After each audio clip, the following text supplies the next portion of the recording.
So my name is Eleanore Sunchild. I'm from the Thunderchild First Nation, and I have a practice here in the Battlefords on Poundmaker TLE land, just outside the Battlefords on the way to Red Pheasant. And I've known the family. I knew the family before this tragedy happened, and I've been with them since it occurred. We had to hire official representation, which is Chris Murphy. And he's not here right now, but I'd just like to comment a little on the treatment that I've witnessed of the family since this began. Well, for example, in the beginning, the family was not treated properly. The way the mother was informed of her son's death was with a parade of police vehicles barging into her house and doing a search, telling her that her son had been shot, her falling on the floor, and someone saying, "Pick her up." That's to start. The Crown witnesses, the Indigenous youth who were there in the vehicle, they were arrested, they were interrogated, they were, after I think it was 18 hours, they were held in cells. And since this investigation began, it's been like they have been criminalized. And we've seen that during the trial, the focus on the amount of alcohol they drank, the focus on what they were doing out at the Fooey farm and the Stanley farm. And like Sheldon said previous to me, this verdict, this acquittal, it sends the message that it's open season on Indigenous people. But it's not. It's not. The jury was wrong. The evidence clearly pointed to manslaughter. It was just coincidental, like Sheldon said, that he walked up to the vehicle and the gun just went off.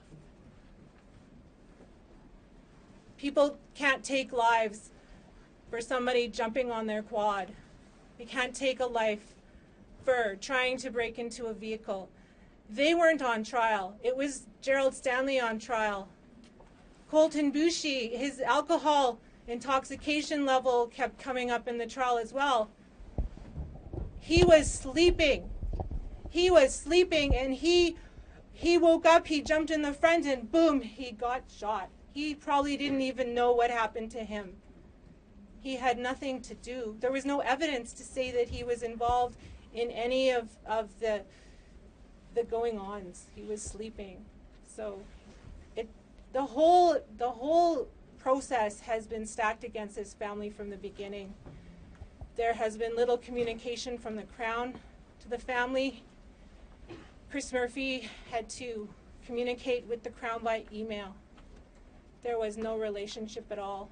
I've seen Crown comfort and console a family upon a verdict, whether it be good or bad. I've seen that. I think we've all seen that.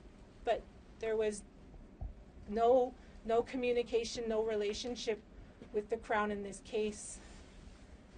And with respect to the investigation, well, I think it would be hard for the Crown to point out that the investigation was mishandled from the beginning when that was their own people.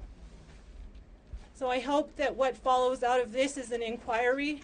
I hope that the discussions that come from the federal minister and the Prime Minister lead to an inquiry that raise all of these injustices that this family has seen, from the first instance of how they were informed to the selection of the jury and the exclusion of all the visibly Indigenous jury members, to how this ended in acquittal. It's wrong, and it's an injustice. Our people have taken all these injustices for too long, for too many years. There's been inquiry after inquiry in this country. And at some point, this needs to stop, because it could be my child out on a back road. It could be my child who had a flat tire seeking help and being shot for just being an Indigenous boy or girl. So with that, I'd just like to say that we need to stand up for all these injustices. And if anything can come out of Colten's death, it's to illustrate the the injustice that the family has been put through time and time again in this case. Thank you.